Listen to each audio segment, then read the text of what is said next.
ధనుర్మాసం వచ్చేసింది. ఈ పవిత్ర మాసం విశేషాలు, ఆచారాలేంటో ఇప్పుడు చూసేద్దాం. సంక్రాంతికి ముందు వచ్చే నెలను ఇంత పవిత్రంగా ఎందుకు భావిస్తారు? అంతా ధనుర్మాసం మహత్యమే. సూర్యుడు ధనుసు రాశిలోకి ప్రవేశించటంతోనే ఈ శుభమాసం మొదలవుతోందన్నమాట.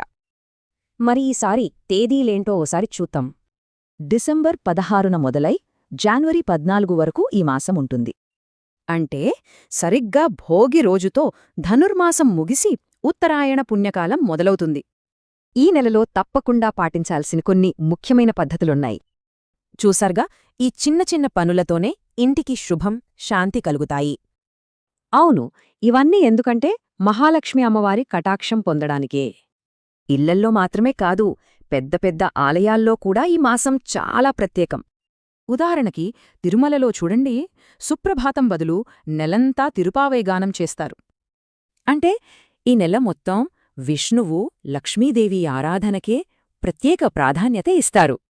ఇలా చెయ్యడం వల్ల దారిద్ర్యం తొలగిపోయి లక్ష్మీదేవి అనుగ్రహం కలుగుతుందని నమ్మకం. ఈ భక్తిభావం కేవలం పూజలోనే కాదు, ఇంటి అలంకరణలో కూడా కనిపిస్తుంది. ఆ ముగ్గుల మధ్యలో పెట్టే గొబ్బెమ్మలు సాక్షాత్తు మహాలక్ష్మి స్వరూపమేనట. ఇక ఈ నెలలో అత్యంత ముఖ్యమైన ఘట్టం గోదా కళ్యాణం. అసలు ఈ ధనుర్మాస వ్రతానికి గోదాదేవి కథే మూలమంటారు. నెల రోజుల వ్రతం తర్వాత చివరి రోజున గోదారంగనాథుల కళ్యాణం జరిపిస్తారు. ఒక్క మాటలో చెప్పాలంటే ఇది భక్తితో ఆధ్యాత్మిక సంపదను పొందే పవిత్ర మాసం. అందరికీ ఈ ధనుర్మాస శుభాకాంక్షలు.